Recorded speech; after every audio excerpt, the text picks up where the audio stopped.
I thought I had it all, a great job, a beautiful wife, and a perfect life. But one fateful day I came home early and found my wife Dana in bed with Tim, our old friend. My world shattered. How could she betray me like this? I couldn't let them get away with it.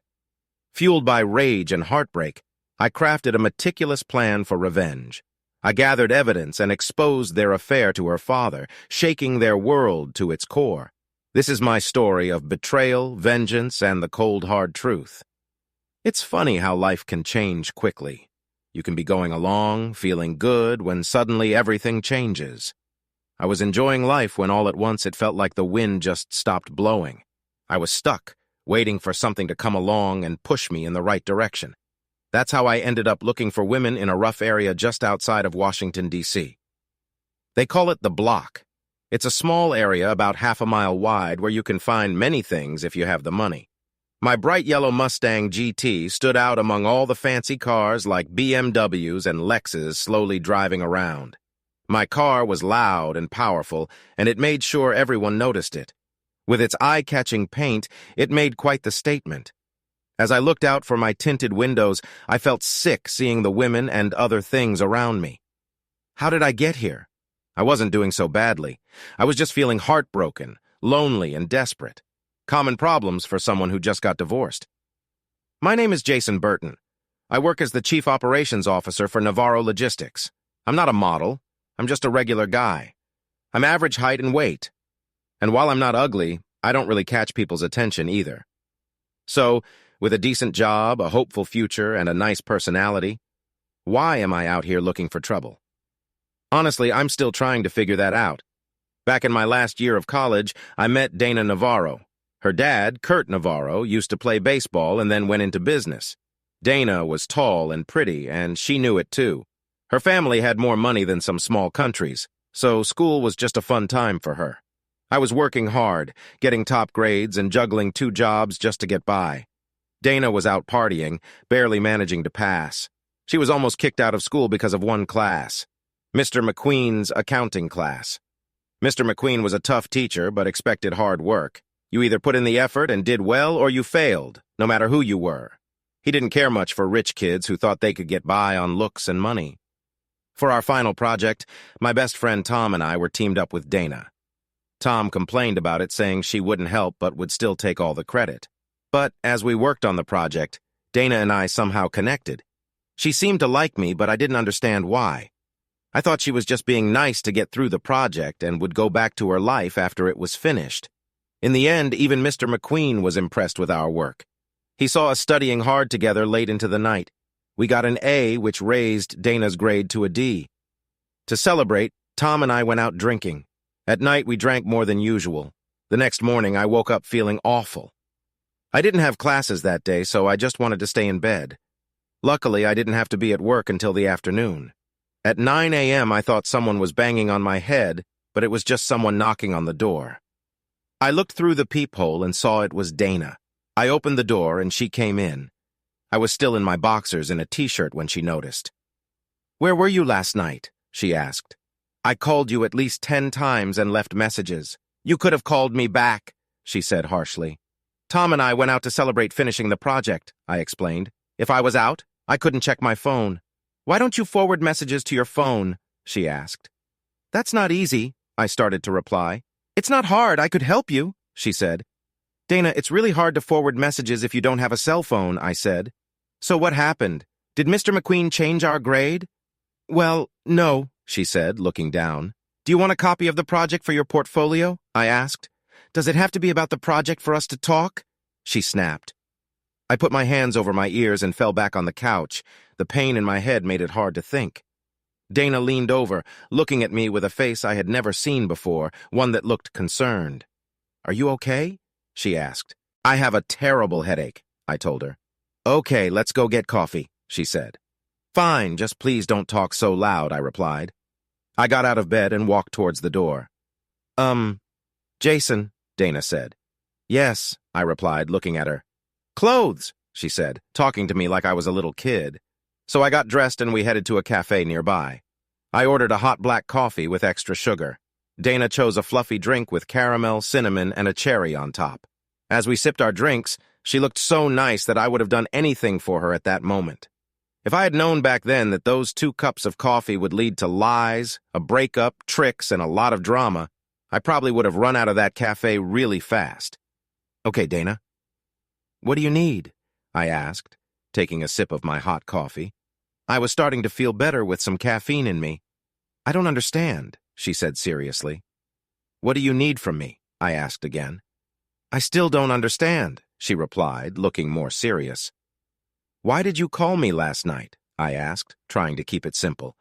"Why do I need a reason to call you?" she asked back. "Do you have a jealous girlfriend or something that makes it wrong for me to call?" "No," I answered, still surprised that someone like her would want to call me. "Then why can't I call you?" she asked. "Because girls like you don't call guys like me," I said honestly. "Dana, your phone probably costs more than my car. You're beautiful. You come from money," and I paused. "I'm what?" she asked. "I like the beautiful part, but my dad has the money." "What else am I?" "You're out of my league," I said sincerely. "Either you're not as smart as I thought or you're just so caught up in your own thoughts that you can't see what's in front of you," she snapped. Dana was clearly upset. "Haven't you noticed we get along really well?" she continued. "I have fun when we're together. You're smart, but you don't make me feel dumb. You're funny and kind of cute. I really like you." "So what's wrong with us being friends?" she asked. From that day on, we never looked back. Our friendship quickly grew into dating, and then we became a couple, which shocked me a lot. I met most of Dana's rich and beautiful friends whom I had only seen from a distance. Although I would probably never fit in with them, Dana helped me feel respected.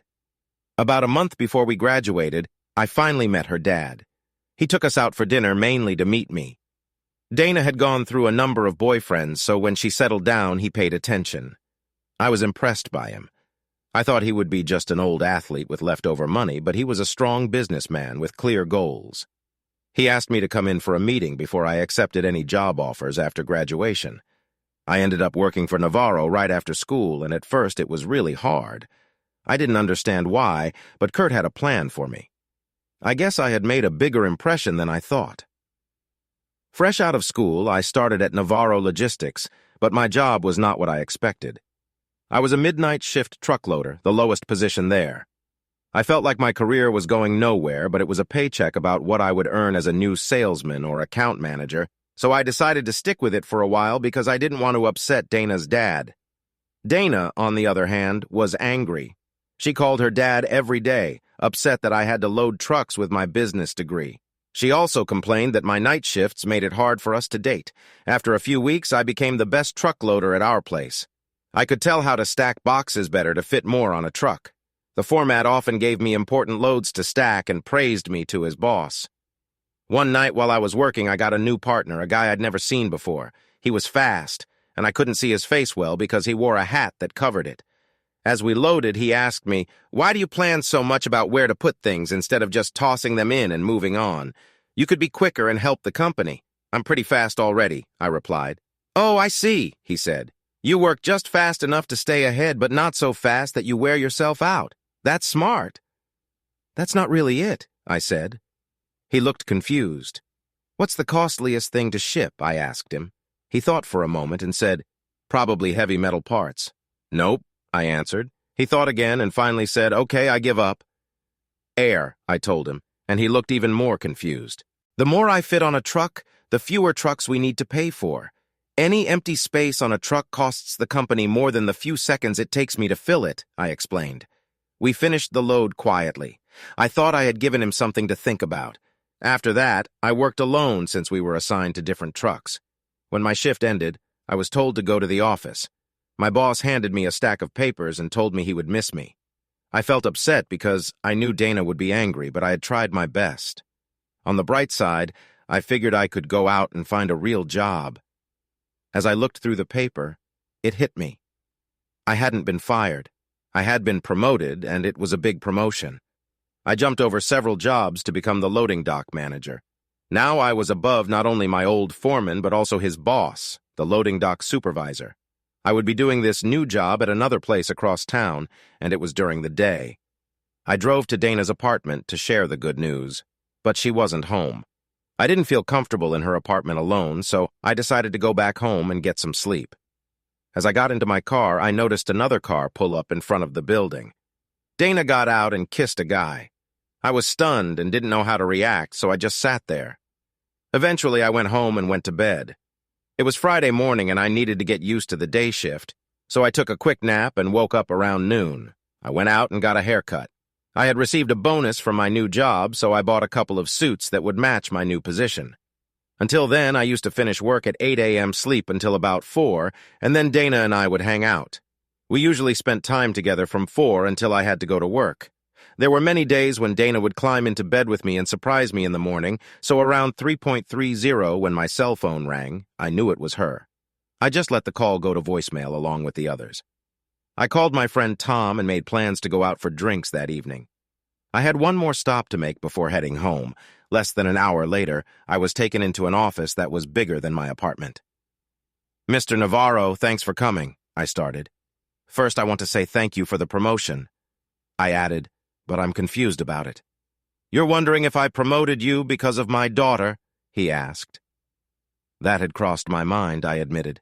"Jason, I care deeply for my daughter and my sons," he said. "I want to make sure they are taken care of when I'm not around.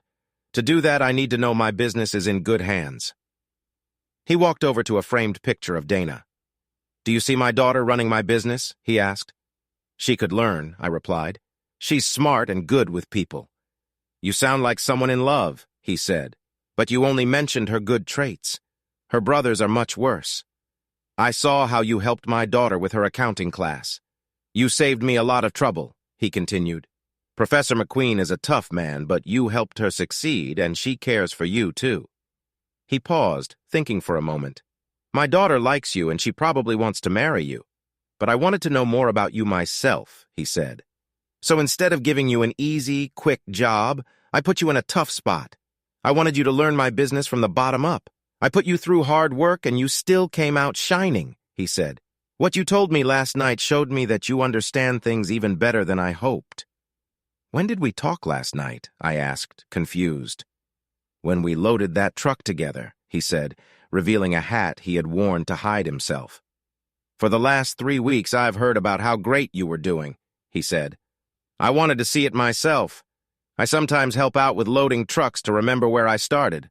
Now I know I'm right," he smiled, and I could see he still had the drive that makes great people great, just in business instead of sports. "I tried this with my sons," he said. "Neither lasted an hour. They have jobs here with fancy titles, but they really don't matter. You impressed me, so you earned this promotion on your own." He said, "It has nothing to do with Dana. Let's see what you can do from here." I left the building feeling thrilled, but also sad. The promotion was amazing, and I was proud of it, but I knew it might be short-lived because Dana and I were over. We weren't married or engaged, so what she did wasn't cheating in a legal sense. Yet I couldn't accept it. I didn't even know what had happened. All I saw was her kissing another guy when she got out of his car. Maybe he just picked her up, and that was a thank you kiss for the ride. It was unlikely, but possible. Dana and I had a lot to talk about, and I wasn't in a rush, but I needed to find out what was going on, and I had an idea. I went to Dana's apartment to watch for her and make sure she wasn't outside. I talked to the doorman, Ernie. He was a nice guy who sometimes filled me in on Dana's troubles in the building. Like me, he was working his way through college. He often told me how lucky I was to be with Dana. I'm sorry, but I can't help with that. I gasped as I felt a rush of sensations when she moved closer. The light touch of her skin was almost too much to handle. As we kissed, she was guiding me carefully inside her. The moisture was almost unnecessary as she was already wet. With one quick move, we became one. The surprise of it almost overwhelmed me before we got started. Dana let out a soft gasp, and it was clear she was enjoying it, just as much as I was. We kissed passionately, allowing our bodies to get used to the intense feelings. After a moment, Dana began to move slowly up and down on top of me, her muscles tightening around me. Dana had a way of making every move feel special. Soon we were both sweaty, caught in a wave of excitement. With one last deep move, we both reached a peak together. This moment should have made me think clearly, but it didn't.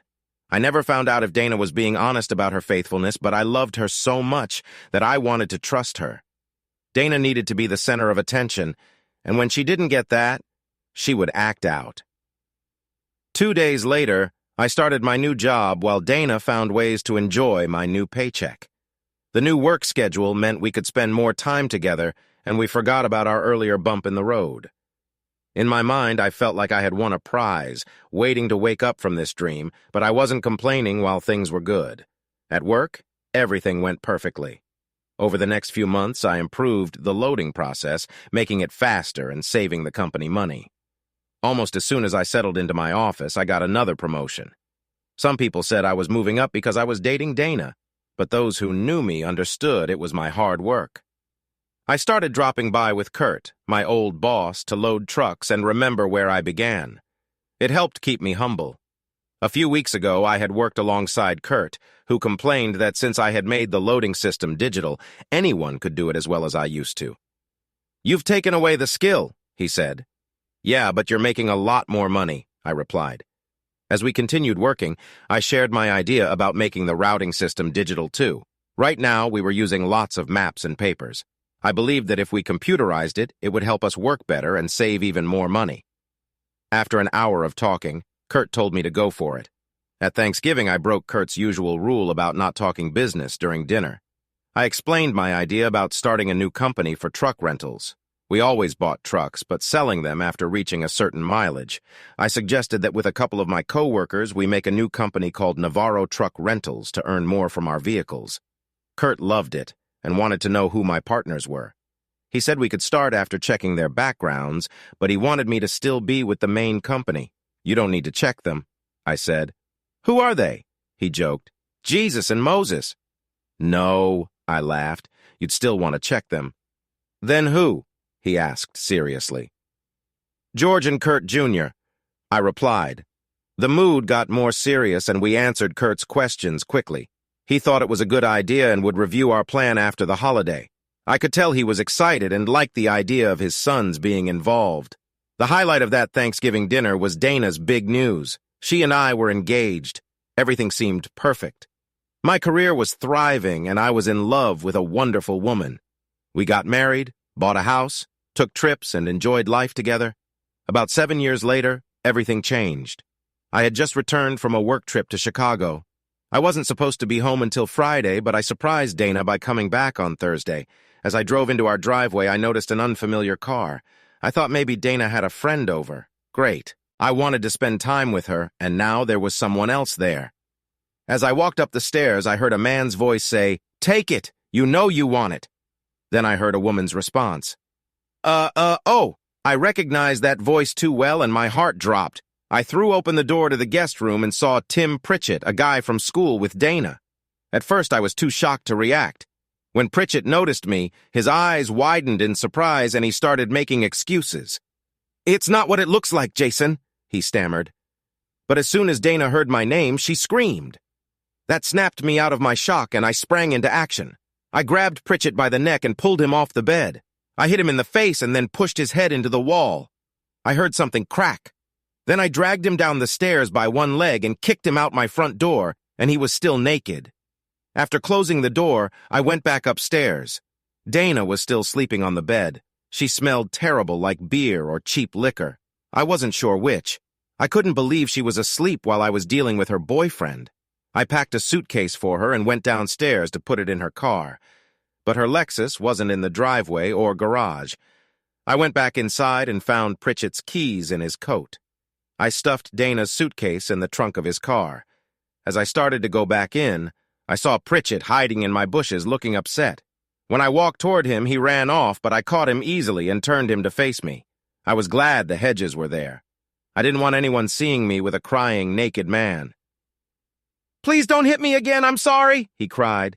"You weren't supposed to come home." Dana said it was okay. "I'm not going to hit you," I said. "But why are you still here?" "I can't leave. I don't have my keys and I'm naked," he said, sniffling.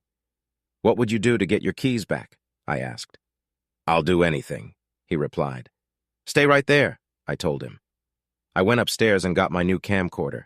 I recorded Pritchett admitting that I found him in bed with Dana and that it wasn't the first time they had been together. Then I picked Dana up from the guest room and carried her downstairs. I covered her with a sheet out of respect for her parents. After that, I uploaded the video to my computer and emailed it to her dad. I told Pritchett to take her straight to her parents' house and not to stop for anything. I reminded him that I still had his wallet and knew where he lived.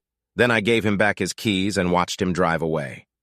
I sat down at my computer and wrote my resignation letter to Kurt.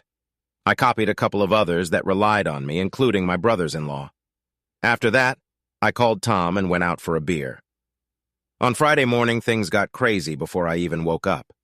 Someone was knocking on the front door, the phone was ringing, my cell was buzzing, and my computer was alerting me of emails. I peeked out the window and saw Dana at the door. I put on some jeans and a shirt, grabbed my wallet and keys, and rushed to the bathroom. I quickly shaved and brushed my teeth to look decent. After that, I went through the kitchen door into my garage. I jumped into my favorite car, a bright yellow Mustang GT. I started the engine and pressed the button to open the garage door. Just then, Dana ran in as I was about to leave. "Jason, we need to talk," she said. "Dana, we should probably let our lawyers handle this," I replied. "Why do we need lawyers?" she asked. "Dana, are you serious?" "I caught you with Tim Pritchett," I said. "I was drunk and lonely," she whined. "He said this isn't the first time, Dana," I told her. "And you've left me alone before, too," she shot back. "But just because I go away for work, that gives you the right to break our vows," I said. She looked down at the ground, not saying anything. "I promise I won't do it again," she said softly. "You promised me that before," I replied. "Ask your mom or your brothers to come pick up your things. I'll be home tomorrow." I shifted the car back into gear and started to drive off. I added, "And Dana, don't come with them. I don't want to see you until we meet in court." I drove away, leaving her crying. I spent the whole day driving around and making phone calls. I found a good divorce lawyer and discussed how I wanted to proceed. I decided not to touch any of our belongings because I wanted to be fair. I figured we'd work it all out once I knew who was on her side. As I left my lawyer's office, I got a call from Verna, Dana's mom. "How are you doing, Jay?" she asked, sounding very concerned. "I can come over Monday with a truck to get Dana's things, but it may be better if she picks them up while you're at work," she suggested. "Sure, Verna, I'll do whatever you need," I said. "I've always respected her. Just let me know when you're coming." "No, you have a big meeting Monday," she replied. "Besides, Dana isn't taking everything, just some clothes and personal things." I was confused. "Why not all of it?" I asked. "Because she's planning to fight the divorce," Verna said. "And Kurt didn't accept your resignation," she added. "Jay, I know this is hard, but can you come over for dinner tonight? We need to talk." I agreed to go over that evening, hoping to clear the air. When I arrived, Verna hugged me warmly. During dinner, Kurt suddenly yelled, "What's this nonsense about you quitting?" "I figured it wouldn't look good for my career if I was fired," I explained. "I thought it would be best if I quit," I said. "This way you didn't have to let me go and my job record stays good." "Forget that," he replied. "I care about my daughter a lot," he continued. "But you didn't do anything wrong either with her or at work." "What do you think made her act like this?" he asked. "I wish I knew," I said. "If I did, I would have stopped it." "Just so you know," he said, "we are not getting involved in this. We won't take sides," he added. "You both have to sort it out by yourselves." Kurt kept his promise. He didn't let the company's lawyers help Dana, but she found a really great divorce lawyer. I thought, if he's this good, the divorce will be quick. But a quick divorce was not what they planned. Dana's lawyer had a different idea. He was really skilled, but also very costly, and I had to pay for him because Kurt was not helping Dana. "She's your wife, not mine," he told me. Dana's lawyer used many tricks to delay the process. He missed meetings and postponed them. He also filed a lot of paperwork with the court, including one that shocked me. He claimed that Dana, who had more money than me due to her trust fund, was homeless and should stay in our house until the court made a decision. He warned me that if I moved out, I could be seen as abandoning her and might lose my house. Then the court said we had to go to counseling. We had to do individual therapy first, then couples therapy. I was told I was fine.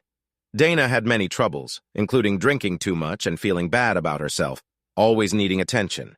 The day Dana moved back in, our big house felt much smaller. She followed me everywhere. So that week I spent a lot of time at work. One night, as I lay in bed, Dana came into the room wearing only very little. She crawled in beside me. Even though I was angry with her, I couldn't help but notice how she looked. Frustrated, I threw the covers off and went into another room. The next night, I started out alone, but after I fell asleep, she slipped into bed with me and wrapped her legs around mine. I dreamt vividly about her, and when I woke up, I found her in bed with me, her hands in my boxers. She smiled but didn't move. I got up and locked the door behind me. Every morning I went to work while Dana attended her therapy and meetings. Each morning she would give me the same speech. "Good morning, Jason. I love you. I always have. I'm sorry for what I did. I wasn't myself. Please forgive me," she would say. "I'll do anything to make things right." "Do you really mean that?" I asked one morning, feeling upset. "Yes," she said quickly. "Then Dana," I said sincerely, "let me go. Let the divorce happen. You can have everything. I'll just leave. I'll do better," I said. "I'll sign a paper saying it was my fault. Just let me go," I asked. "2 words, my husband," she said. "Na and ver. Never. You will never be free of me." I was stunned by how fiercely she said it. I imagined various nightmares, many of which involved being stuck, forever paying for something I didn't understand, with Dana as a twisted, seductive version of a tormentor. "And if I can have everything, why can't I just have you?" she asked, pouting like a child who wanted to keep their treat. "I meant all our things," I said. "I don't want any of this stuff," she replied. "I just want you back." A few nights later, I woke up in the middle of the night to find Donna close to me again. I moved away but soon realized she had keys to every room. "Look, Dana," I said. "You can share a room with me, but you can't touch me." "So we can sleep together?" she asked cheerfully. "Yes," I said, "as long as you stay away from me." The next night, Dana came to bed wrapped in a warm flannel robe. We settled in, but she rolled over close to me without touching me. I felt her warmth all night, which drove me mad. The next morning, I woke up with a strong feeling of attraction. I quickly got up to take a cold shower while she laughed. "I'm sorry," I said. "I was asleep." "I wasn't," she said. "I know someone who could help you with that," she said, pointing at my reaction. I quickly showered and left, but not before she gave me her usual speech. Later that night, Dana made a big effort. I was watching TV when she walked in wearing her tiny thong panties just to tease me. "Do you mind if I watch?" she asked. "Dana, there are many TVs in this house," I said. "Jason, I won't touch you, and I'm not going anywhere, so we should try to get along," she said. "Fine," I replied. For the next 10 minutes, Dana kept bending over in front of me, doing things that were very distracting. I couldn't take it anymore and left the room. When I got into bed, she was already there. She moved over to give me space, and we settled in for the night. Around midnight, I thought I heard my name. Out of the corner of my eye, I saw Dana. "I'm sorry, but I can't assist with that. I'm sorry, but I can't assist with that. I'm telling you I won't ever cheat on you again," she promised. "Dana, we just slept together," I replied. "It wasn't like you didn't want it, so just because we had a moment together, it doesn't mean we have to be together forever," I said. "Maybe not usually," she answered. "But I didn't mind, and I did ask you for it," she continued. "If you want, we could do it again right now, or whenever you feel like," she said with a grin. "How about we go to my dad's house? We could do it on the dining room table," she added, still smiling. "Or even better, we could have some fun during the next meeting at work." She laughed. "We belong to you again, and that's what matters," she said. "What are you talking about?" I asked. I was starting to feel uneasy. "As I came back, you've seen me running around without any clothes and acting all wild," she explained. "I also stopped using birth control, and you know how money can buy a lot of things." She smiled at me like a villain in a movie. "I got a doctor to give me some fertility medicine, like what women take when they can't get pregnant," she said. "So now all 3 of us are yours. Me, my body, and your baby," she smirked. "And you're not the kind of guy to leave your own kid," she added. "So we'll be stuck together for at least the next 20 years, she said with another big smile. "And I know you love me, even if you're really mad right now. I believe that love will win and we'll be happy again," she said, her smile fading just a bit as she spoke. "All I needed was something to fill my days while you're at work," she said. "So no more cheating for me because I'll have you, and when you're not here, I'll have our baby." Dana looked at me with an annoying grin. I didn't know how to respond. "I love you, Jason. I won't let you go," she said happily, then added, "It's over." I quickly stepped away from her. She just sat there, still wearing that smug smile. "Don't be so upset, dear. I promise I won't hurt you again. I've been really unhappy since we broke up, and I never want to feel that way again," she said. I was really close to hitting her in that moment, but I didn't. I took a fast shower and got dressed. "I'll see you when you get back, honey," she said, smiling at me. Then she actually had the nerve to touch herself. I was really angry with myself. I needed to think, so I jumped into my yellow Mustang and drove away. After driving around in the dark for a while, I realized I was hungry, so I ended up in the parking lot of a cheap little hot dog place. As I walked in, the smell of old grease and the sight of flies reminded me of places I used to eat before I met Dana. I ordered chili and a hot dog from the board guy behind the counter. His name tag read Flo, which made me want to laugh because he didn't look like a Florence at all. The only other people there were two tired-looking women who seemed to be struggling in their line of work. They looked like they were past their prime, gaining weight and wearing way too much makeup. They looked more like clowns than anyone you'd want to impress.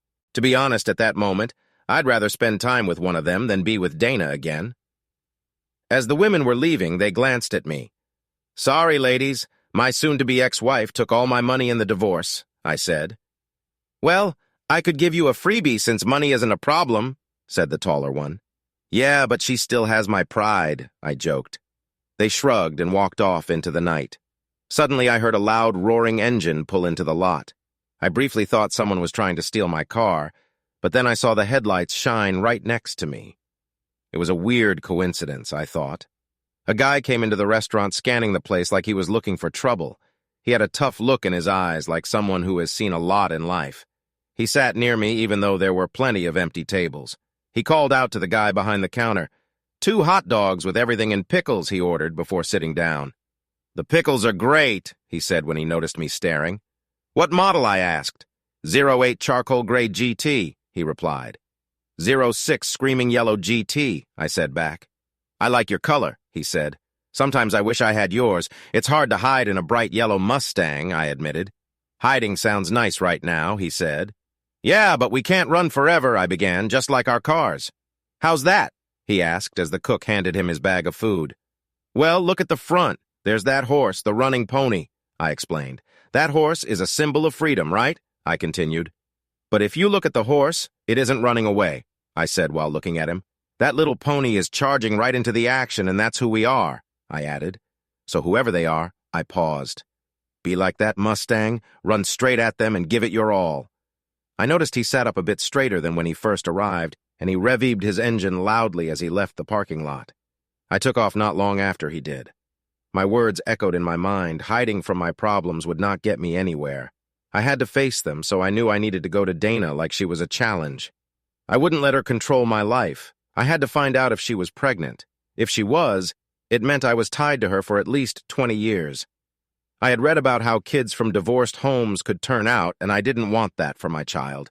But if by some chance she wasn't, things were going to get very chilly for everyone involved.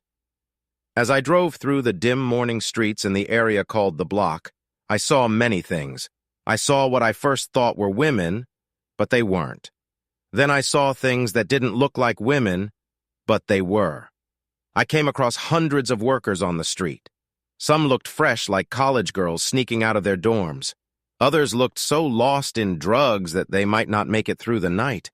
They were even older women walking the streets, looking as out of place as antlers on an elephant. Then suddenly, without really thinking, I hit the brakes hard. If I hadn't, she would have been hit.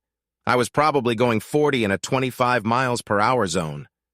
She stood frozen, surprised by how close she came to my car. She looked like a scared deer caught in my headlights.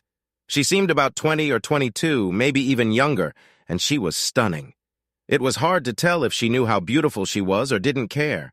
Her long, thick, wavy red hair was bright with yellow highlights, almost looking like a fire when the car lights hit it. I couldn't see her eyes well from a distance, but they were striking. Her lips were full and inviting, meant for sharing a kiss. Her body was impressive. She was curvier than Dana. And I'm not talking about anything fake. These were real features, not just for show. She wore a jacket that stopped at her waist, and even in her tight jeans, her shape was fantastic. There was something about her that just felt wrong for this place. It was like finding a beautiful angel statue in a pile of trash. You just wanted to show it to the world. I imagined her as a queen who had somehow ended up here. I expected her first words to be grand and noble, like, "Let them eat cake." But I was both let down and angry when her words shattered my thoughts. "Dumbass!" she shouted. "Watch where you're going, idiot, stupid girl!" I yelled back as I drove off, ending that daydream.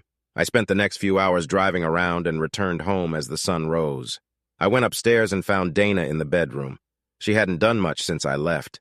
She was sprawled on our bed with a mess on her. The room smelled bad, so I opened a window, hoping some fresh air could change things. I went to the bathroom and started filling the tub, then headed to the kitchen for coffee. I took Dana to the bathroom, and she woke up as I carried her. "Where are you taking me?" she asked, as I gently set her in the warm tub filled with her favorite bubbles. "Oh, that feels nice," she said with a smile. "I thought you might be really mad, but don't worry," she said. "We're going to be happy together. I know it was another mistake, but it's for a good reason. I got the idea from a show," she said. "It kissed me," she warned. "My breath is awful." I believed her because she had just done something very messy. It was funny because kissing her was the last thing I wanted. "My body is sore, but there's a nice feeling down below that I missed," she said, touching my face. "I only feel that with you." I went downstairs and got her a cup of coffee and her toothbrush. "What will you do while I'm at work?" I asked her, pretending to care. "Oh, first I'm going to relax and recover," she said. "Then I'll think about which room to turn into a nursery. I want to choose baby stuff, but it'll be hard until we know if it's a boy or a girl. Then I decided to make myself look nice for when you come home. I need to start working out and taking care of myself so that I can stay in shape after we have our kids," she said. "I don't want to become a wife who you wouldn't want to be with anymore because you don't find me attractive." I was shocked. "And she really say, 'Our kids? What do you want me to wear tonight?'" she asked. I almost said something silly, but I stopped myself. "You don't need to wear anything for me," was what I actually told her. "Oh, so you want me to be naked again?" she said, leaving me confused about what she thought I meant. "Okay," she replied softly. "But tonight, can we make love instead of just having sex? I might still feel a bit sore," she said with a small pout. I realized I just didn't understand her. What did I say that made her think we would be intimate again? I changed into a suit and left for the office. I worked out of our main corporate building now. Kurt had a nice corner office, and so did I. I also had another office across town for our growing truck rental business. We were also renting out passenger cars and had a leasing program for company vehicles. I had a few meetings that day, including one with the board of directors. I talked about my trip from last week and what our plans were. I shared that I wanted to open offices in Canada for both our logistics and rental companies soon, and then look to expand into Europe. It was time for our company to grow globally. One director asked why we weren't looking at South America first. I explained that while South America, especially Mexico, might seem close and sensible, the problems there right now made it too risky. The directors were impressed when I showed them slides with information on crime rates and recent attacks on tourists that were happening regularly. After lunch, I spent time searching for condos and lofts online. Around 2 p.m., Kurt stopped by to see me. He had heard good things about my board meeting and liked my plans for growth. We also discussed my suggestion to replace Tyler Crisco's as the CEO of the truck rental business with George and promote Kurt Jr. to the COO position. I explained that Tyler was nice but was just given the job because he was an old friend of Kurt. He had reached his limit in the logistics company since Kurt was the CEO now, and I had taken Tyler's old COO role. "George and Jr. have run this company since we started," I said. "It's time for them to take charge. Tyler is always a step behind. He spends more time playing golf than working," I added. "I know," said Kurt. "I play with him every day. Should I step back too?" he joked. "There's no one here ready to take your place, sir," I said. "It'll be a few years before George and Jr. are ready for the big picture," I said. "I wasn't talking about them," he replied. "Though I'm proud of my boys, I appreciate how you push them to grow." Then he broke our rule about personal talk at work. "How are you holding up? Are you still upset about Dana?" "I still love her, but we just keep hurting each other," I said. "I think it would be best if she moved out or let me go. You should just do it," he advised. A few hours later, I toured an empty loft downtown by the river. It was perfect. The walls were brick and there was carpet everywhere except the kitchen, which had hardwood floors. A chrome staircase led up to the sleeping area and a second bathroom. It was one big room, nearly as big as some houses. "How many parking spaces do I get?" I asked the manager. "How many do you need?" he replied, looking at me oddly. "I need at least 2, but 3 would be better," I said. $200 a month for each extra space, he said. "I also have a bigger unit on the ground floor that has its own garage door. You could literally drive into your own living room," he added, still looking at me strangely. "I'll take it," I said, writing him a check for the first and last month's rent plus a security deposit. "I probably won't move in right away because I need to buy furniture and work out some details with my wife's lawyers," I said. "Ah, now I see why you need extra parking," he said. "They're all for me. I'm leaving my wife soon," I replied as I walked away. Over the next few weeks, I lived 2 lives. At work, I was the same Jason. I spent some time each day decorating my loft, but everything else was normal. At night, I was acting like the best partner. I treated Dana like she was special. I did everything she wanted. We went to parties with her smug friends, and I pretended to enjoy myself. Then we returned home and spent time together. The only thing she didn't like was that I insisted on using protection when we were intimate.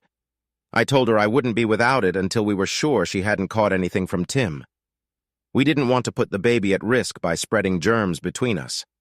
At first, she didn't like my decision, but somehow she believed that being intimate was very important for us as a couple. She told me at least 20 times each day how much she loved me and how sorry she was. She understood that it would take time for me to trust her again and to share my feelings, but she was patient and willing to wait for me. Dana changed a lot. She did everything I wanted without a second thought. There was nothing she wouldn't try. One time, I jokingly mentioned I was curious about something unusual. When I got home, I found rubber sheets on the bed and floor. When she greeted me at the door wearing just a smile, I couldn't help but feel drawn to her. Little did she know we were both hoping for the same thing. Then one morning while we were having breakfast, the phone rang. I picked it up without thinking. "Hey, Jason," said the voice. "It's Ralph DeRico. I have some bad news." He paused, then continued. "I just got her test results back." My heart stopped for a moment. DeRico was Dana's doctor. I had asked him to check if I was the father, but I didn't expect the results so soon.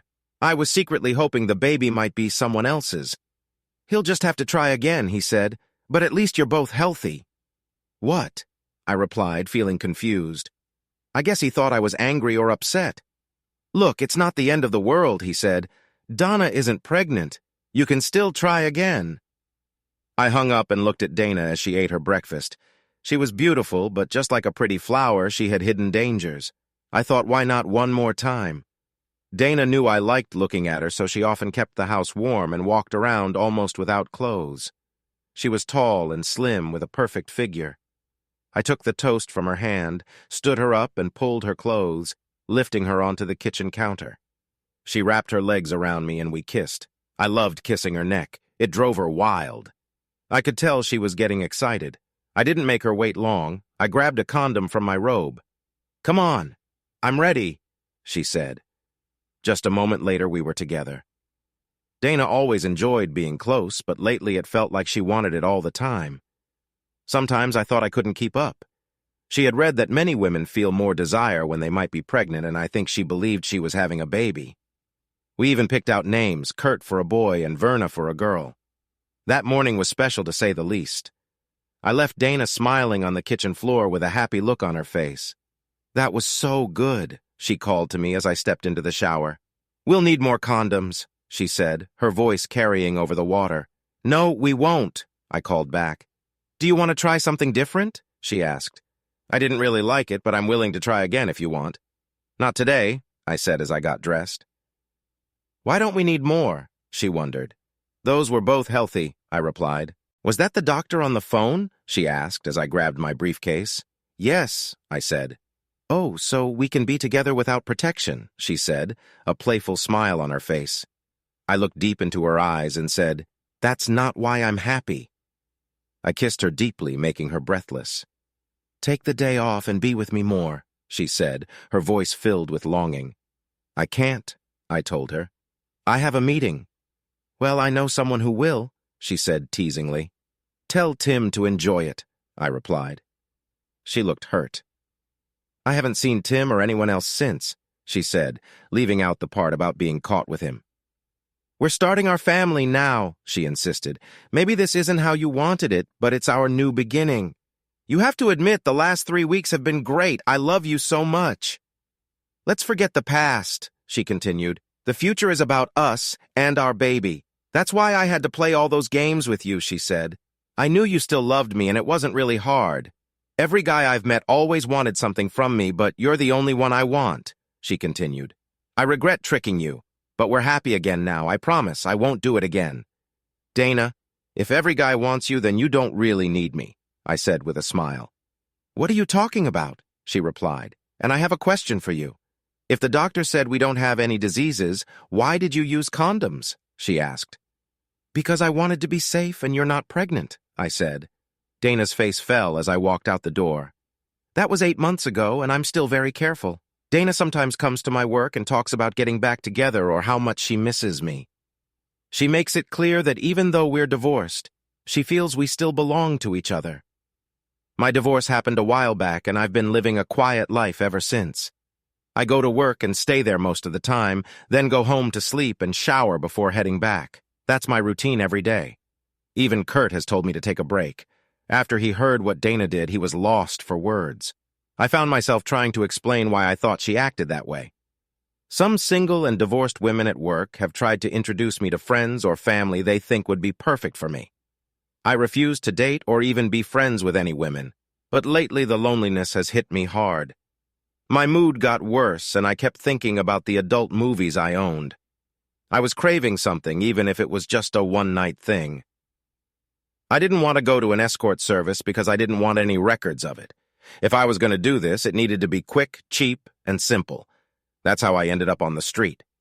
The Mustang roared as I pressed on the gas, eager to hit the road. I looked around and saw a thin woman in a hoodie waving from the shadows. No way, not interested. There was a woman across the street who looked okay, but she was a blonde. Been there, done that, and got hurt from it. A couple of heavier women looked like they were ready for a feast, but no thanks. Then I heard a loud scream further up the street. The sound made me want to investigate. I quickly turned the wheel and hit the gas to get a better look. I saw a redhead with a loud mouth in trouble. 2 guys who looked out of place were trying to pull her into their car. "Hey!" I shouted to them as I got out of my car. I might not be big or scary, but I looked serious enough to make them run away.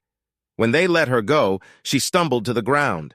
I stepped over to help her up. She stared at my hand like it was dangerous. "What do you want?" she asked, sounding annoyed. "I didn't need your help. I don't know why you bothered. I'm not giving you anything." "Why are you out here?" I asked her. "With that attitude, you're not going to make any money. It's like you're trying to push people away." I turned to leave when I spotted some cars coming fast. They looked like police cars. I made a move for my Mustang without saying anything. She got up and followed me almost like a scared animal sensing danger.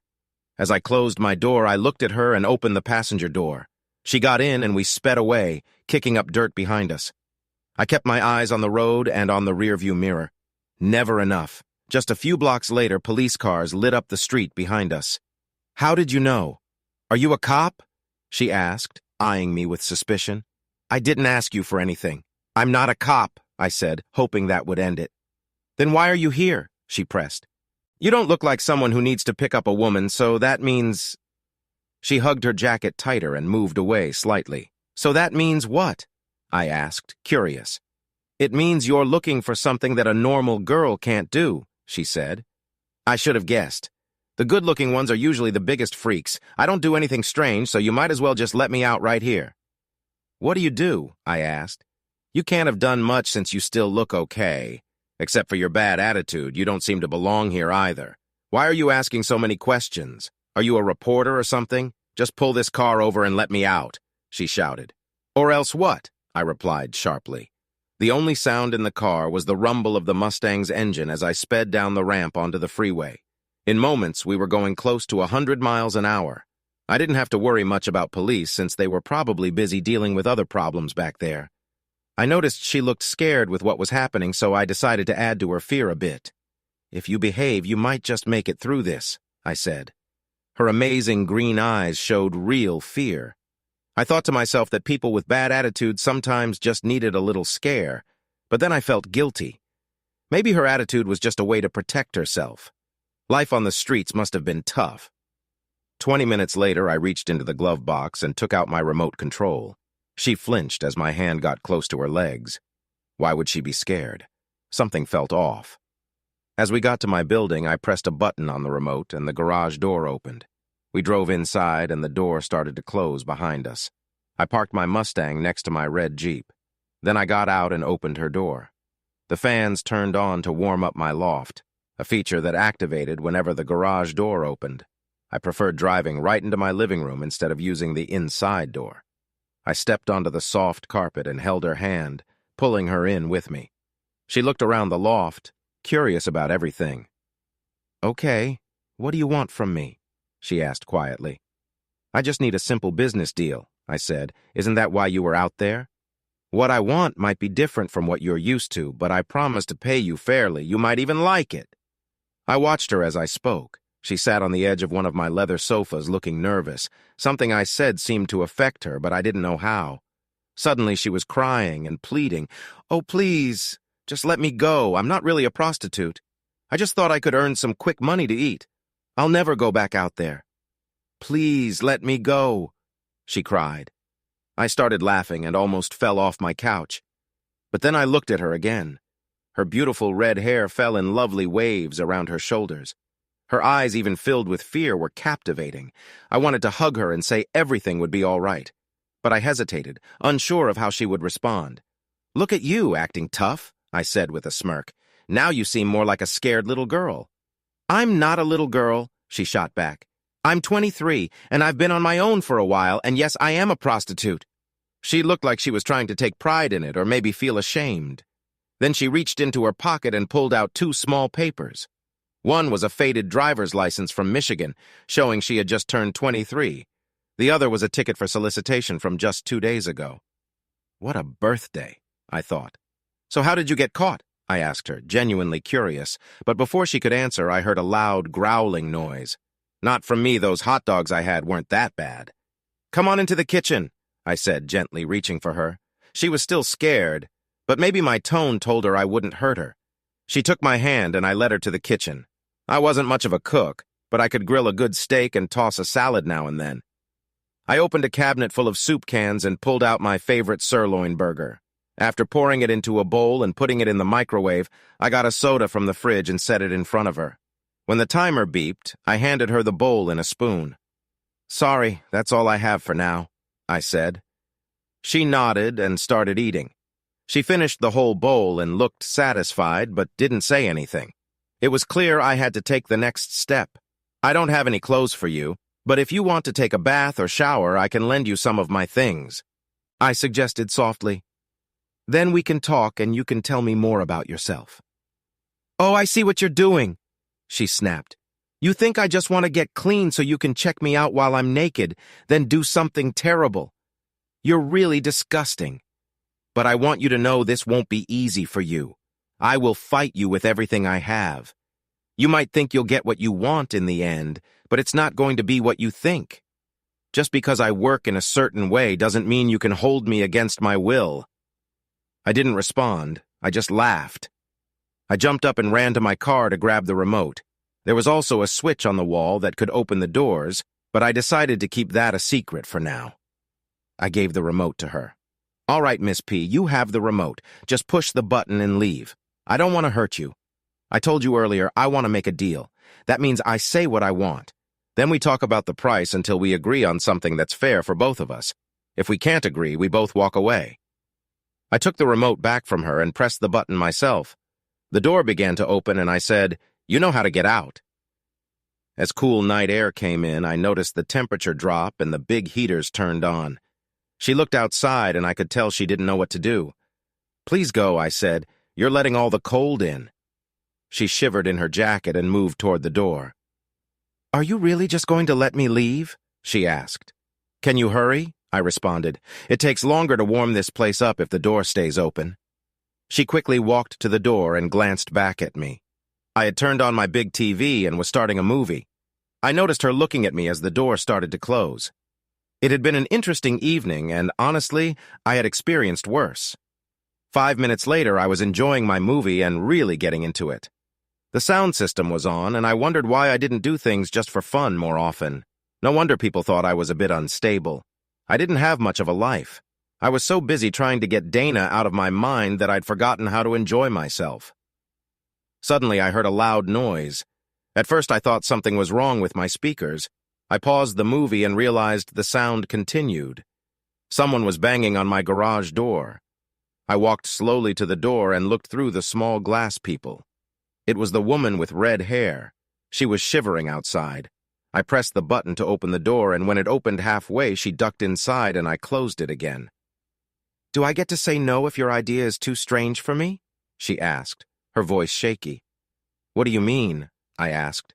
"About your offer or proposal, whatever you want to call it," she replied, sounding a bit sharp. I just nodded. "Can I take a warm bath first?" she asked. Chattering, eating warm food, and then going out into the cold made it worse. "Since we're going to be together anyway, I guess it's fine for you to watch me while I'm in the tub." "Victoria, I don't have any cameras in the bathroom," I said. Suddenly, she seemed cautious. "How did you know my name?" she asked, eyeing me suspiciously. "You showed me your driver's license earlier," I said quietly. "Oh, sorry," she replied softly. I realized I liked her voice more when she wasn't yelling. I took her hand and led her upstairs to the sleeping area. There was a smaller bathroom on the main floor with a nice shower, but I wanted to give her something nicer. So I took her to the bathroom in the main sleeping area. "Wow, that's a huge bed," she said. "You must like heights, too."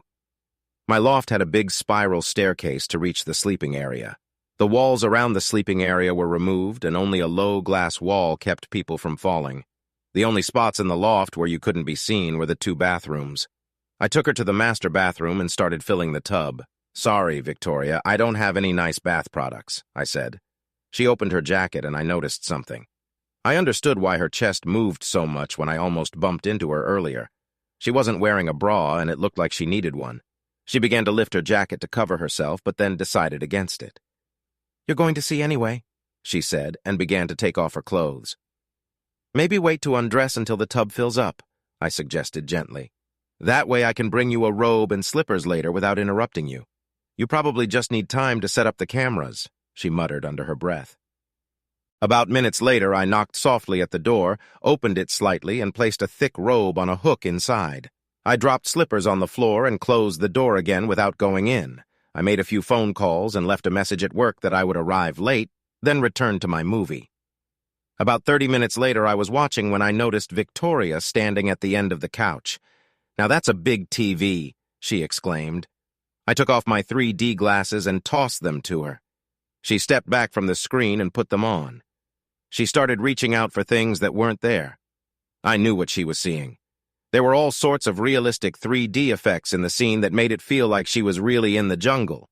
"I'm sorry, but I can't assist with that. I don't think you want to do anything to me while I sleep. But if that's what you like, it could happen. I'm full, clean, and really cozy. You wouldn't believe how relaxed I feel right now." "Victoria, I think you've misunderstood me," I said. "I guess I gave you that impression when I was trying to scare you when you first arrived. But part of it was your fault for being so rude. My name is Jason. I'm just a regular guy. I don't think I'm strange at all. I have a good job and I try to be nice to people, but I feel really lonely. I got divorced a while ago. It was tough and took a lot out of me. My ex-wife is attractive, wealthy, spoiled, and quite hard to deal with. We divorced because she cheated on me all the time. I was naive at first. I caught her cheating before we got married, but I believed her when she said it wasn't true. A little over a year ago, I came home early from work and caught her in bed with someone else. Even then, she tried everything to avoid the divorce. She even tried to get pregnant to keep me tied to her. So it's been almost a year since I've been with anyone. I guess I have trust issues now because of what happened with Dana. She really hurt me." She shook her head as I spoke. "So tonight I decided I just didn't want to be alone anymore." "I've never even talked to a prostitute before you," I said, chuckling. "Here's my deal. I want to hire you, but not like you think. I'll pay you $30,000 to live with me for a year. After that, we can go our separate ways. I think this could be good for both of us. You'll have a safe place to stay, food, and enough money to get your own apartment or go to school or whatever you want. I saw that she was now sitting up straight on the couch. We can sort out all the details in the morning if you're really tired, I added. No way, let's talk now, she replied. You're offering me $30,000 to live with you for a year? Are you serious? Yes, I said. Isn't that a good amount? Okay, but what do I have to do for you? She asked, eyeing me closely. You know the usual stuff, I replied. Talking, and you'd need to cook, and shopping, too. No way, we'll shop together, she said. What about cleaning? Do I have to clean, too? Nope. We have a cleaning lady who comes in twice a week, I answered. But you will have to go out with me sometimes. There are company events where I'll need you to act friendly and pretend to like me. If you do well at those, I might give you a bonus. What about if I need some time off? She asked. What if I want to do something? Well, as long as you're discreet, it would be okay, I said, noticing her funny look. What are you talking about, Jason? She asked, looking confused. I just meant if someone I know saw you on a date, they might think I found another woman who cheated on me, I explained. When I said time off, I meant to visit my mom. I don't have anyone to date. I'm a prostitute, remember? She laughed. Okay, what about clothes and things? She asked, looking a bit more excited. I'll pay for your clothes when it comes to parties or special events. For anything else, I can give you money for expenses, but your personal items come from your pay. She looked like she was thinking it over. You're a cheap, fake boyfriend, she laughed. Okay, I'll pay for your clothes too, and you can drive the Jeep, I offered. This negotiation was going downhill fast. That's better, she smiled, but there are 4 things we need to discuss. First, what happens after a year and why choose a year? I figured after a year you'd have 30 grand and be ready for your next step. I might be ready to try for a real relationship too. At 32, I'm still young enough to think about getting married and having kids, I replied. What if you're not ready for that? Or if I want more money? She asked. Then we could talk again and maybe you'd want more money, I said. But a year is a long time. Let's see how it goes. Second, about those company events. What about things not related to work or if I want to do something fun? She asked. I come from a small town and a small farming community, so I might want to go out and do things. Will there be times when my fake boyfriend takes me on dates and lets me choose? We can do that, but for every date you get, I get to have a non-company date too, I said. Third, how often do I have to be with you? She pressed. I told you I have no intention of forcing you, I said seriously. She reached out her hand and we shook on the deal. What's number 4? I asked. Where do I sleep? She inquired. Well, you mentioned the bed is big, I replied with a grin. We split the bed in the middle with a line of pillows. Victoria fell asleep almost as soon as her head hit the pillow. I woke up early, as I always do, and found myself lying there watching her for a while. I wondered if I had made a big mistake. I went out through the interior door. There was a coffee shop in the main lobby of my building. I stopped by and got 3 French vanilla coffees and 2 big sugary donuts. I handed 1 coffee and a donut to Pete, the doorman. Hey, Pete, I'll have someone for you to meet later, I said. I hurried back to my apartment and started thinking about what I would do in a few weeks when the snow fell. I had given my Jeep to my new pretend girlfriend, and my other car didn't handle snow well at all. I ran up the stairs and wrote a quick note to Victoria. I told her that it was not too late to change her mind about our deal, and if she wanted to back out, there was $500 on the counter. I wished her well. I also told her we'd be shopping all afternoon, so she should be ready when I got back at noon. I left her my cell phone number, too. She was curled up under the blankets, softly snoring. The covers were pulled up to her chin, and her hair was messy. I really wanted to fix her hair. I leaned over and kissed her gently on the forehead, then added another blanket because it was a bit chilly. I decided to take my black Mustang because it was quieter, and I didn't want to wake her. But she didn't move as I opened the garage door. Half of my office staff looked at me as I stepped off the elevator. I took a sip of coffee and headed to my office. Less than 5 minutes after I sat at my computer, I heard the sound of high heels angrily clicking down the hall. They didn't stop as they entered my outer office, and I overheard some loud words. Someone shouted, "You can't go in there without permission. You're not married to him anymore." Then I heard someone else say, "Shut up!"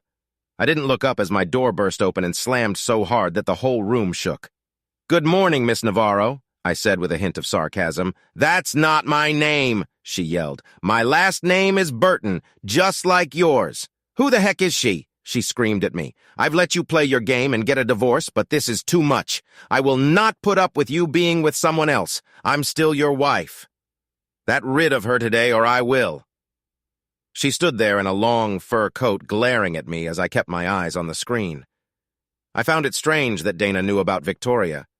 It seemed like she always had inside information on me. I thought someone in the building must have been telling her things. Dana, are you going to just stand there all day? I asked. She stayed quiet. I pressed a button on my desk and Morna, my secretary, walked in. Morna, can you turn down the heat in here a bit? Navarro is making it really hot with all her anger. Maybe bring her a chair and a cup of coffee since it looks like she'll be here for a while. Sure, she replied. Does Miss Navarro want cream and sugar? My name is not Navarro anymore, Dana shouted. We're still married whether you like it or not, so just deal with it and stop bringing other women home. She turned on her heel and left my office, slamming the door loudly behind her. Morna smiled at me after Dana left. Is it true? Did you really meet someone new? Yes, Morna, I said with a smile. I did meet someone. No wonder you're so happy. But why did you tell Dana? That's just it, Morna. I haven't said anything to anyone. I need you to find a good private investigator. I'll go to my morning meeting now, then I'll be off for the day. Can you bring in a couple of them to interview at my place at 6?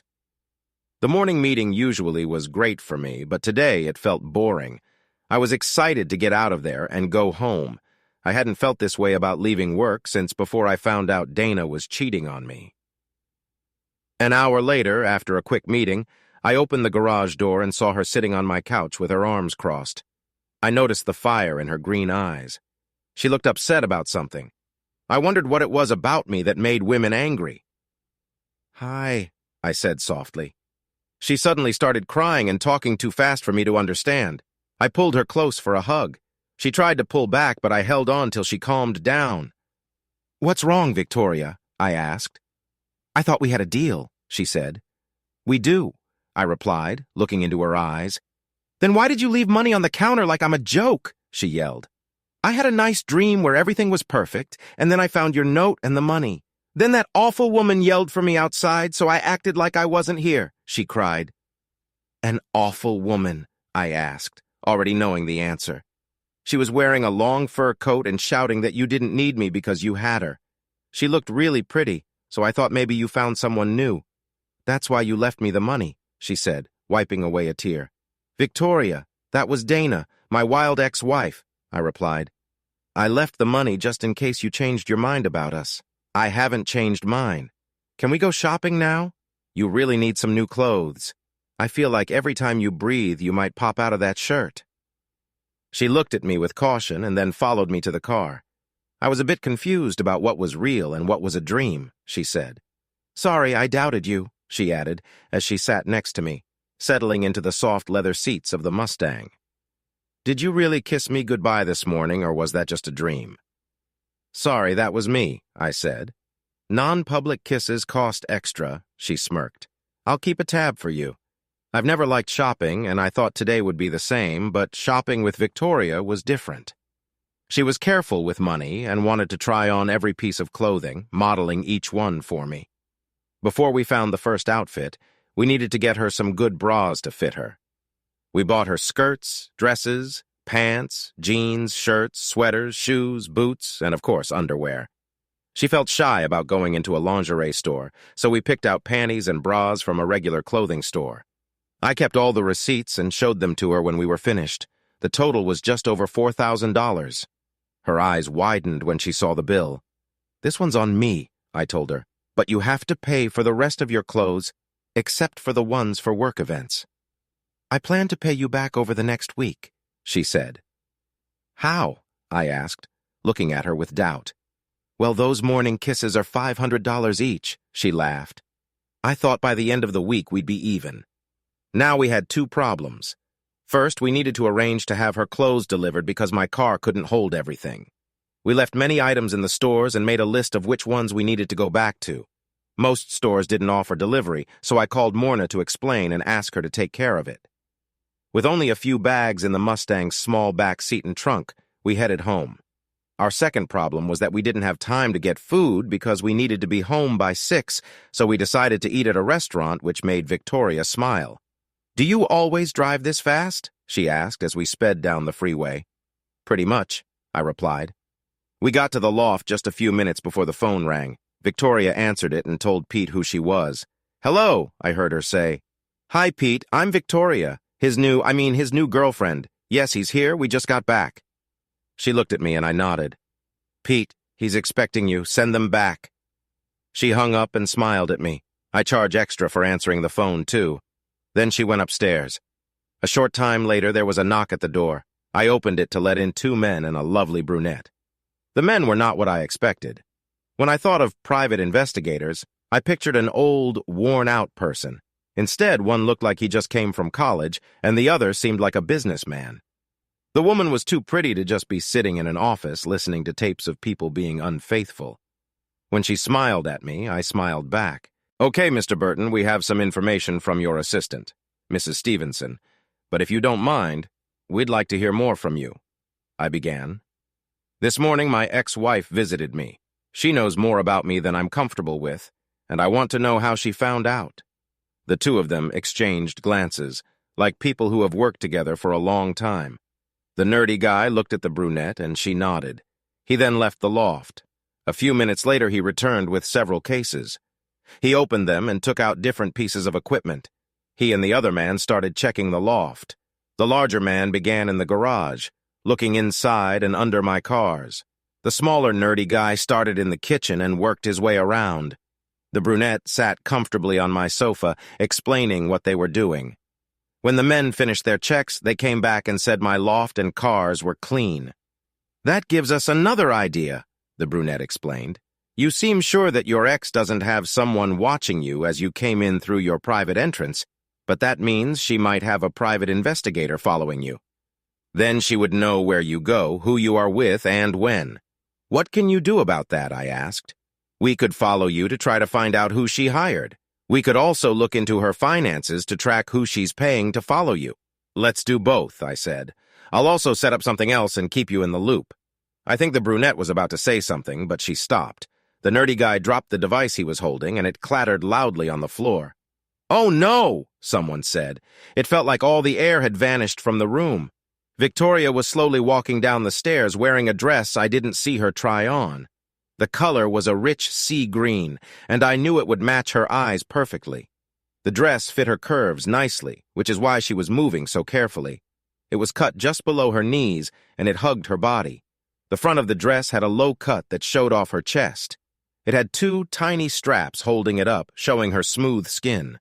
I looked around and saw the nerdy guy and his friend staring at her just as I expected, but I was surprised to see another girl, a brunette, staring too. She seemed shocked and had her mouth open. Victoria walked into the room and moved around the couch to sit beside me.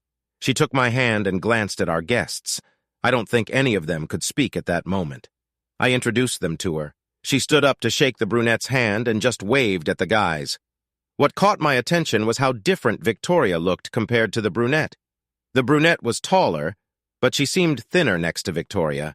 It was clear from the brunette's look that she was just as curious about Victoria as the 2 guys were.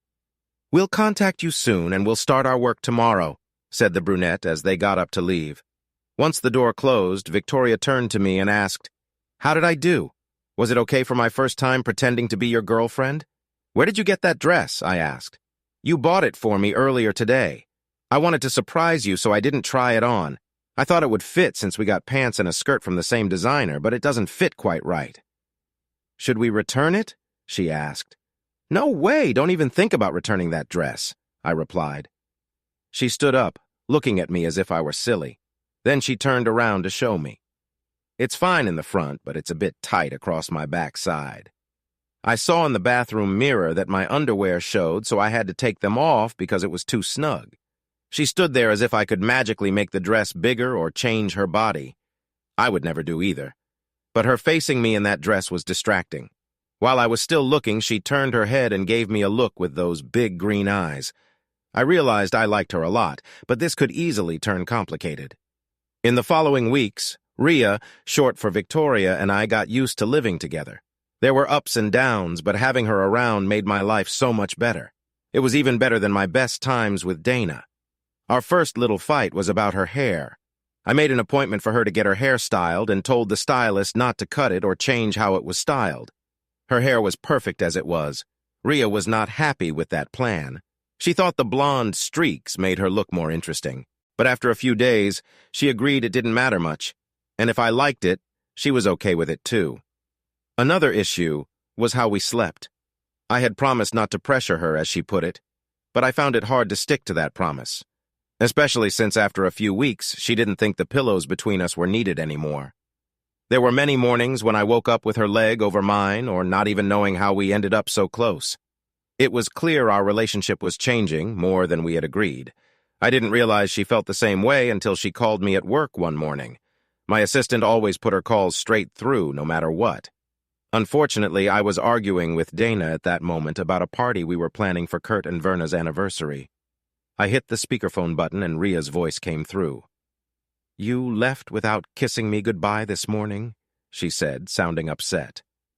Dana grabbed the phone and threw it against the wall. She stormed out of the office, yelling, "Don't you dare bring that girl to my parents' anniversary party. You and I are going together like a couple should."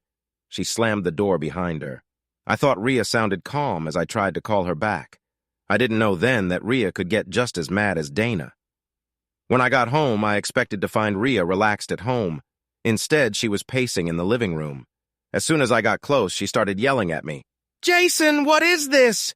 she shouted, almost tripping over some boxes on the floor. At first, I thought it was funny until I realized she had found some things I didn't want her to see, and she was not happy. "Rhea, when we made our deal, we agreed on some boundaries," I started to say, but I was just a guy. "I have needs," I said with a shrug. "I'm supposed to be your girlfriend," she cried. "Aren't I doing enough?" "You're doing great," I replied. But I didn't tell her that she was actually doing too well in some ways. What had started as a way to have some company and stop people from bothering me about dating had turned into so much more. She made my life better. Now, no one was trying to match me up with anyone. Some of my friends even asked when the wedding would be, and as a bonus, Dana really did not like her. They had never even talked, and Dana couldn't stand being in the same room with her. I was looking forward to the company holiday party where they'd both have to be. But there were problems, too. First, Victoria still thought of herself as just a simple farm girl. She had no idea how men saw her. Coming up on an isolated farm, she had missed out on normal dating experiences. Being thrown into the rough part of D.C. didn't help her social or dating skills either. Whenever the topic of sex came up, she talked about bad things that happened to her. I guess it was because that was all she knew. She had seen movies about love and had good family examples, but her own life was nothing like that. She often wrapped her long legs around me when we slept, but we hardly touched otherwise. If we did, she quickly pulled away, looking at me as if I had done something wrong. One morning we woke up close together. I was surprised to find myself in a very intimate position. I felt very good, but when she woke up and saw what was happening, she jumped out of bed screaming, "What are you trying to do, you pervert?" I didn't point out that she was the one who had pushed my hand against her or that she had pressed against me. An even bigger problem was that I realized I was in love with her. Seeing the pain in her eyes as she ruined my DVDs was not the right moment to tell her that. "We could have talked about this," she said sharply. "I used to be a prostitute, you know." "Victoria, I never think of you that way," I replied gently, hoping to avoid a fight. "So instead you hide this and make me feel cheap?" she snapped. "For all I know, you could be with someone else. No wonder Dana thinks you're still married. I can't do this anymore. I want to leave now." I took out my checkbook and wrote her a check. She looked shocked and started to speak, but then tears filled her eyes and she just left. I stayed there thinking about what I should have told her and why I hadn't hidden the adult content better. The whole place felt empty now. I went upstairs and looked at the dress she had picked for the anniversary party inside. She would have looked so beautiful in that. I put on my suit and left. At the hall we had rented, I gave Kurt and Verna their anniversary gift. I talked to my brothers-in-law and their families and a few co-workers. Dana came toward me trying hard to be friendly. I didn't argue back. After an hour, I really wanted to leave. I had done my part but didn't feel like being at a party even though I had been looking forward to it. Dana was holding my hand as we walked around. She was smiling widely. Then Verna, who wasn't helping, asked the question everyone had been avoiding. "Hey, boss, where's your girlfriend?" Dana's smile faded and she got very cold. She was beautiful in a white gown with long blonde hair. "I'm right here, you old bag. I'm not his girlfriend. I'm his wife, and I'm beside him like I should be." Before Verna could say anything that she'd regret, someone spoke from behind me in a warm tone. "Dana, you're his ex-wife. That means not married anymore." "He's not married, and I'm his girlfriend now." It was Victoria, and she had brought back my smile. She stepped next to me, separating our hands as she did. "Don't think you're off the hook just because I'm here," she whispered, kissing me. "We have a lot to talk about." The rest of the evening went well. We danced, ate, and Victoria met everyone. My co-workers who hadn't met her before finally saw what all the fuss was about. Those who already knew her got to say "I told you so." Kurt and Verna loved her too. "I'm sorry, but I can't assist with that. I don't do this for free, you know." "Well, I have $30,000 downstairs. Let me know when it runs out," she replied. She wrapped her arms around me and pulled the blanket over us. As I started to fall asleep with her on top of me, I heard her say, "Jason, I'm sorry for messing up your plans, but I think I love you. I have for a long time." Victoria moved from being my fake girlfriend to my real girlfriend without skipping a beat. I was so happy with her as my fake girlfriend, but words can't explain how much joy she brought me as the real deal. But there were problems ahead. My detective agency was back in action. Dana had hired someone to follow me, and they were still on my trail. Another agency was following me too, and Dana didn't hire them. We didn't know who hired the second agency, but we were doing our best to keep them from spying on us.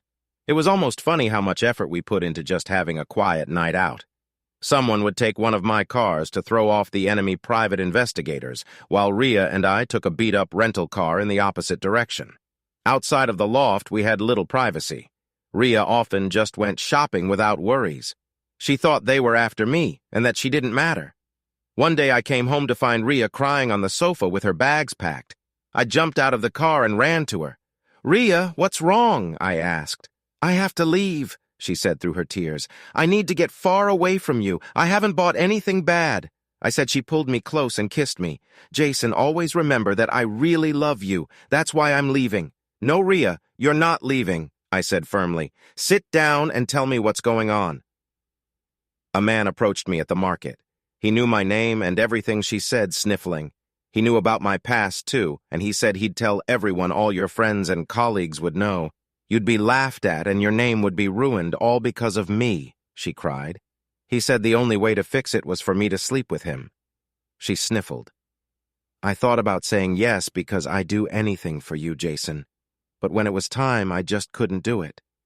It's something special between us, and I didn't want to share it with him. But I couldn't let him ruin you, so I have to go." She sniffled. "Rhea, you aren't going anywhere. Do you have a way to contact this guy?" I asked. "Yes," she replied. "Call him and tell him you'll meet him tomorrow. Say that something came up and you can't meet today," I said. Rhea called him and he agreed. She had to go alone the next day to a sleazy little motel just a mile from where I first met her. "Jason, will you still love me if I do this?" she asked, tears in her eyes. "Of course, never doubt that," I said. "Rhea, this is just sex. What we have is love, and that's so much more important. To do this once, and then we just move on with our lives, okay?" I hugged her. I hated lying, but it was better she didn't know everything. Just as we got into bed that night, my phone rang. The number was unfamiliar, and I was cautious when I answered. "Hello?" I said sharply. "Jason, I'm sure you know who this is." I recognized Dana's loud voice right away, and my heart sank. "I need to meet you tomorrow after work. I have bad news about that girl you're with. She's been unfaithful, and I have proof." I hung up the phone. Tomorrow was going to be very tough. My life was about to take a big turn. Not only would I have to watch someone else with the woman I loved, but I might also risk losing my job and respect. Plus, my crazy ex-wife claimed to have proof that Rhea was cheating. As soon as I turned off the light, Rhea was right next to me. For a woman Dana said was cheating, she wasn't acting like it, but maybe it was guilt. She tried to be close to me and then started crying afterward. "I don't want to be with anyone else," she sobbed. "It won't feel the same." Of course it won't, Rhea, I said. And I don't want you to do it either. I probably shouldn't tell you this, but if everything goes well, you might not have to. She looked shocked in the dim light. She fumbled for the lamp and turned the light on, crossing her arms across her chest, but I could still see her. Jason, what are you planning? She asked. I thought you couldn't love me if you let me go off with another man. The private investigators we hired a while back discovered that 2 people from my past have hired spies to watch us, I explained. I think one of them is Dana, but I don't know who the other one is. They might be connected or they might not. The motel where you're supposed to meet him tomorrow is being bugged for sound and video right now. Our private investigators and a friend from the police will be there. I also have a lawyer trying to help clear your name. She smiled again and hugged me tightly. We didn't get much sleep that night because so much could go wrong. Bright and early the next day, Rhea and I took a shower together. She put on a skirt and sweater that were fitting, but not very revealing.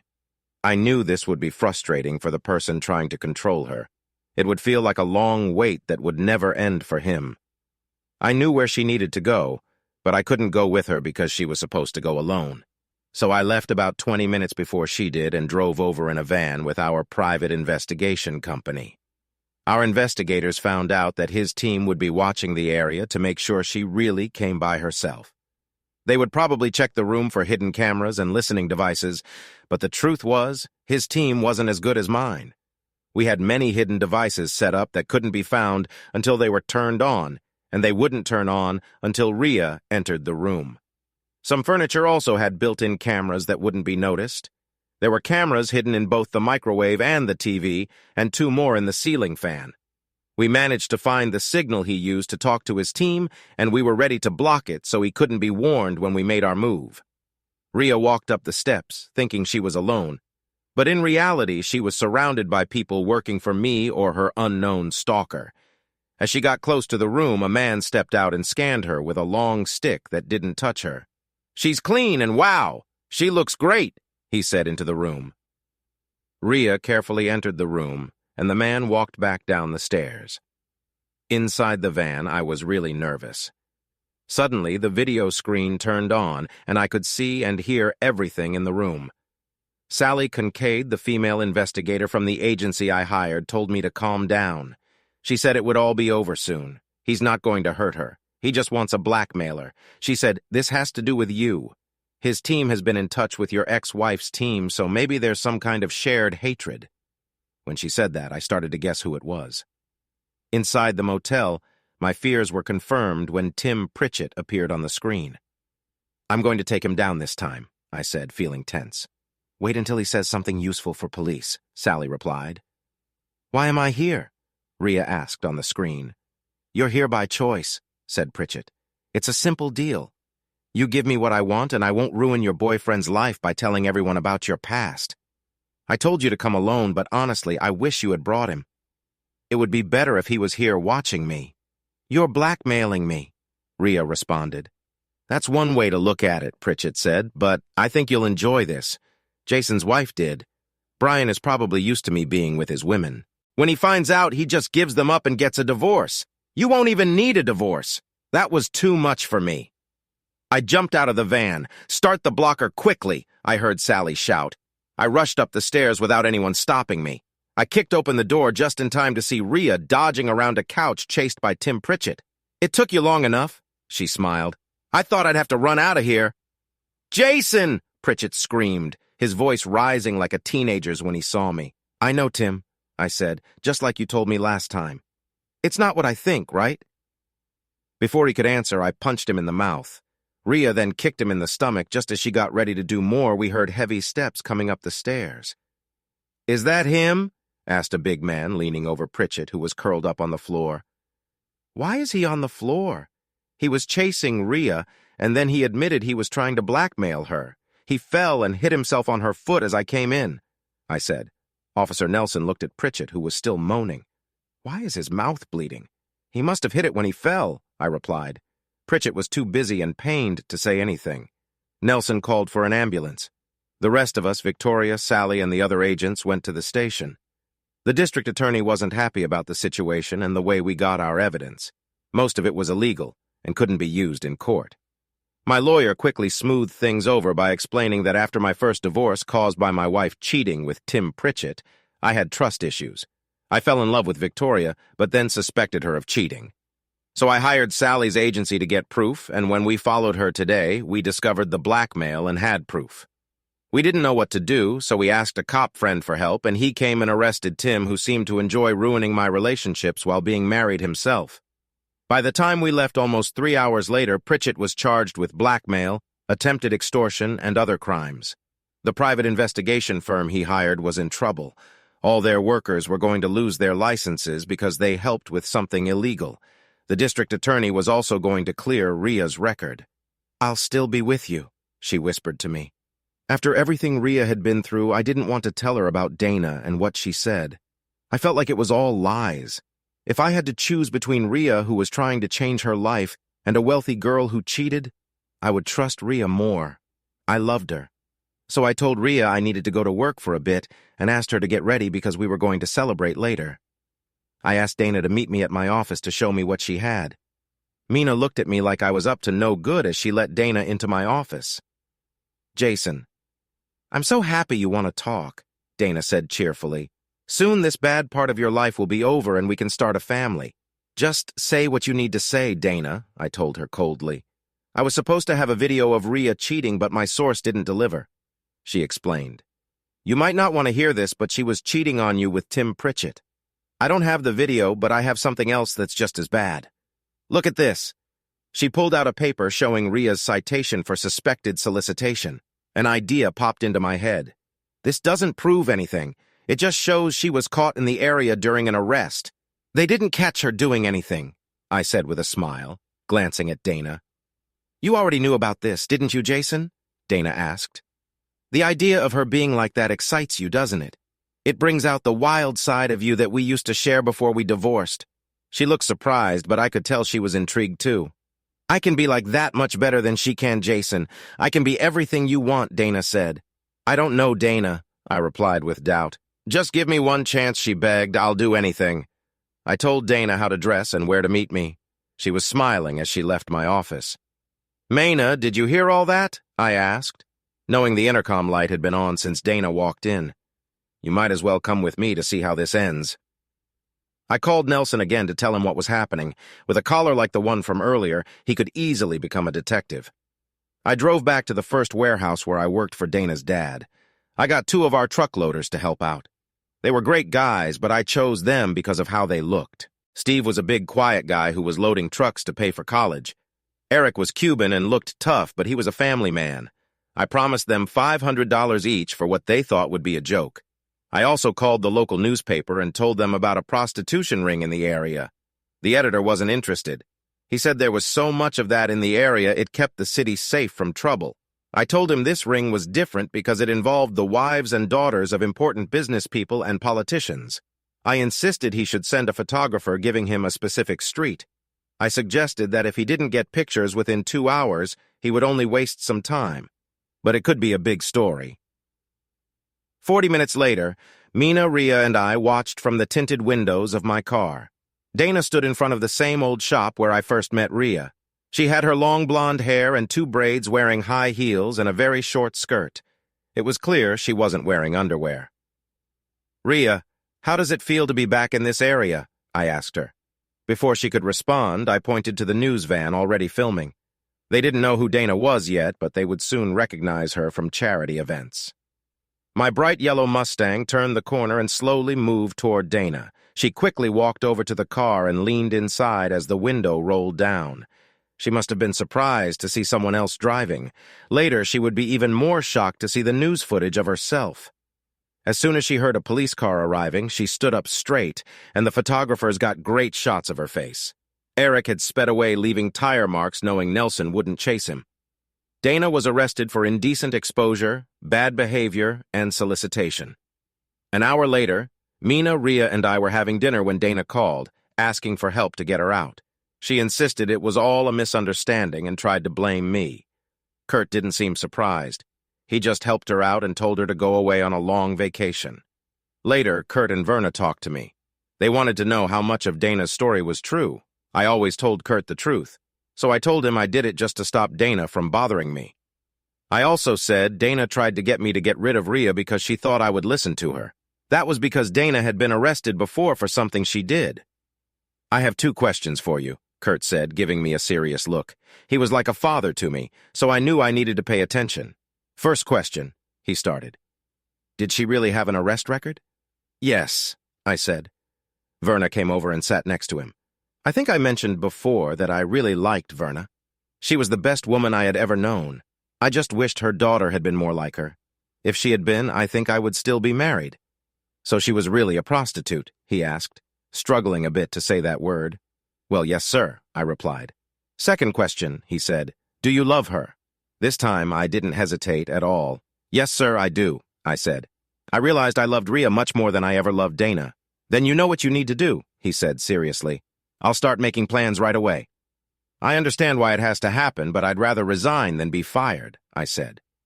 For the first time, I saw Verna react in a way I didn't like. She just looked at Kurt and laughed. I couldn't believe she took my job situation so lightly. What are you talking about? He asked. Is that the only thing you can say? Did they teach you in school to quit whenever there's a problem? I don't get what you mean, sir, I said. Verna, how long have we been married? He asked her. 38 years, she replied, smiling. It was a smile full of love for her life. Where did we meet? He asked, knowing they both remembered well. In Las Vegas, she answered, still smiling.